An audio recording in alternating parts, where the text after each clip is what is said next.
Hello, Gr11. Now we're going to do the next episode. Here is the button click from yesterday, and now we're going to do this one. So yesterday we declared a variable called ARLines, and we filled it with, with names from the text file. So ARLines has got all of those text file items. It's going to open the text file gr11.txt. ARLines has got all these lines in it.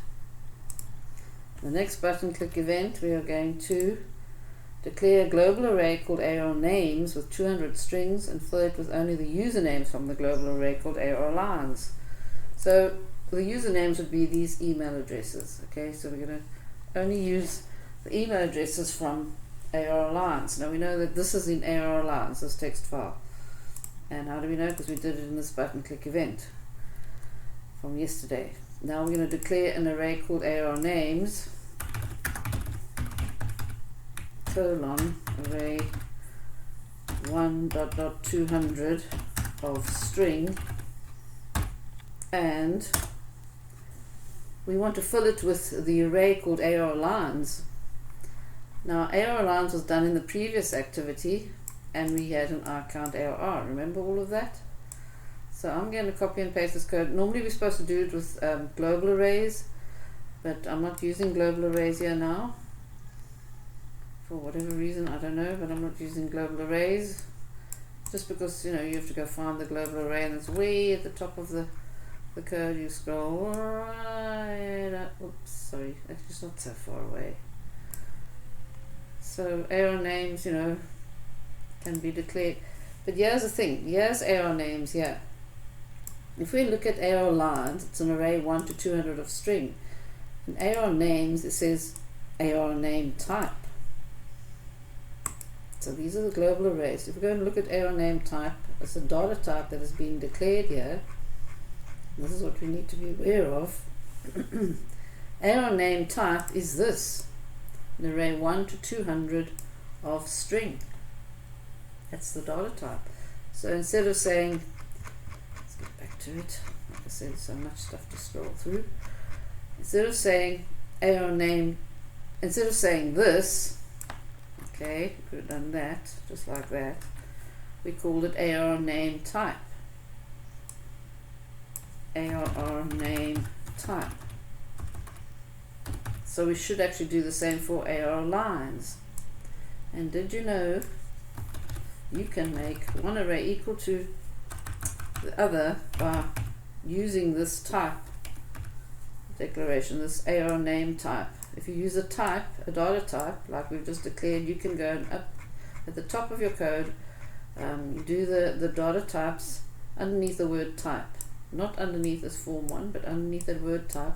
You declare your own data type, which will be an array, in this case ARName type equals array 1 to 200 of string, and then you can use that ARName type wherever you want to. So as I've used it now for ARNames, and I'm also going to use it for ARLines, and here's count ARR. So I can go and delete that declaration here. In fact, you should not have more than one variable with the same name. So this is ARLines will now have the names. All of these lines are going to be in ARLines, the whole line. So what we have to do is take out from ARLines. You have to only take out from each box of ARLines. We're only going to use the username and put it in ARNames, and we're doing that in the next button click event. So we did this already for ARLines. We filled it up yesterday with the items from the text file. Now we're going to go and use ARNames, but I don't want to use, I want to use the global array called ARNames and the global counter called count ARR.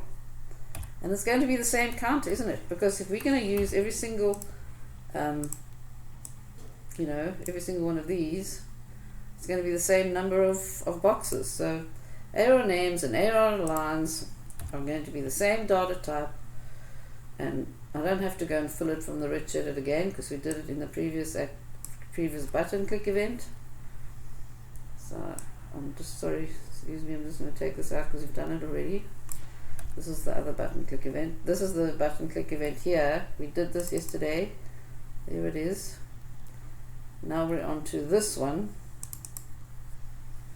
where we're going to fill arrow names, which is declared globally, right at the top. I'm going to make you dizzy. Arrow names declared here as the same data type as arrow lines. In fact, you can say the following. You can say this is quite legal, arrow names equals arrow lines. You can do that. And then basically what you're doing is filling arrow names is going to be exact duplicate contents as what arrow lines has. So that's a possibility, but we don't need to do that now. What we're going to do now is fill up arrow names with only the first item from arrow lines. So we're going to copy from 1 to the position of the comma -1, and then we'll have that string, and we're going to put it in arrow names. And we're going to use a for loop, because we're going to go through every single box of ARR lines.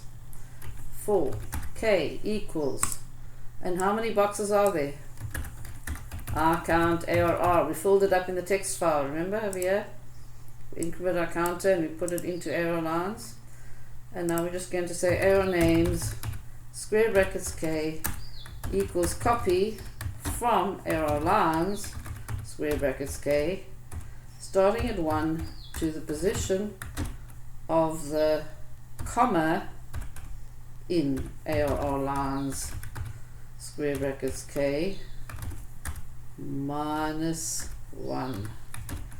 Now if you want me to make it simpler for you, you can have a variable, and we'll have two things that we're doing in this for loop. I've condensed it just to one thing, but let's put a begin and end. I'll make it feel like it's not so difficult to understand by doing the following.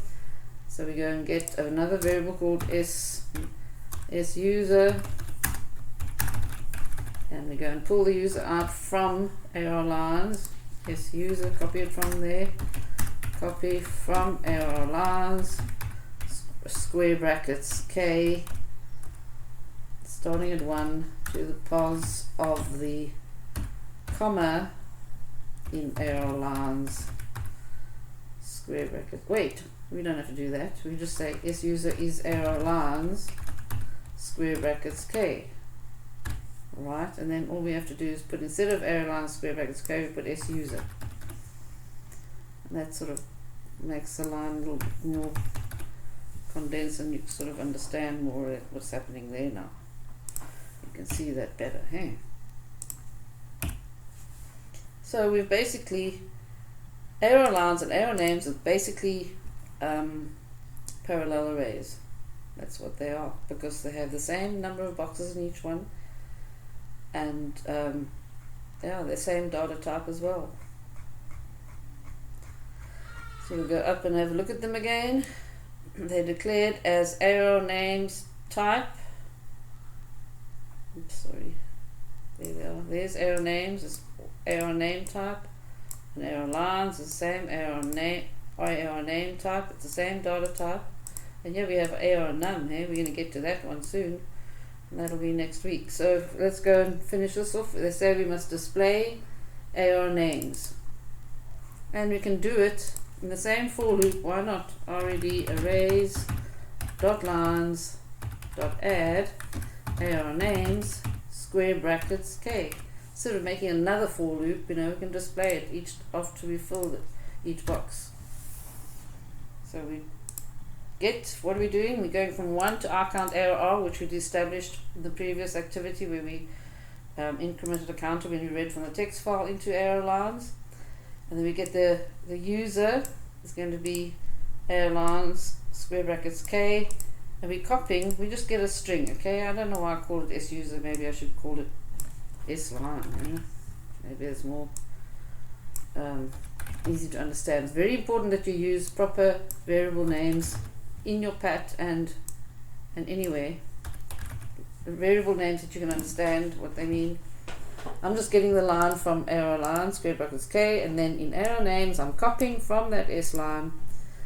So when I do this, get the line from each box of arrow lines, what I'm basically doing is making sure that I don't delete anything from the original box. Okay, so I'm using, it's like a temporary string, and I can basically play with that string, copy from it, delete from it, whatever, but I'm not changing anything in arrow lines in the array itself. It's always a good habit to do that. Make sure you have a temporary string that's going to hold your array box number. Anyway, so here we've copied, and then we're going to display it in the rich edit.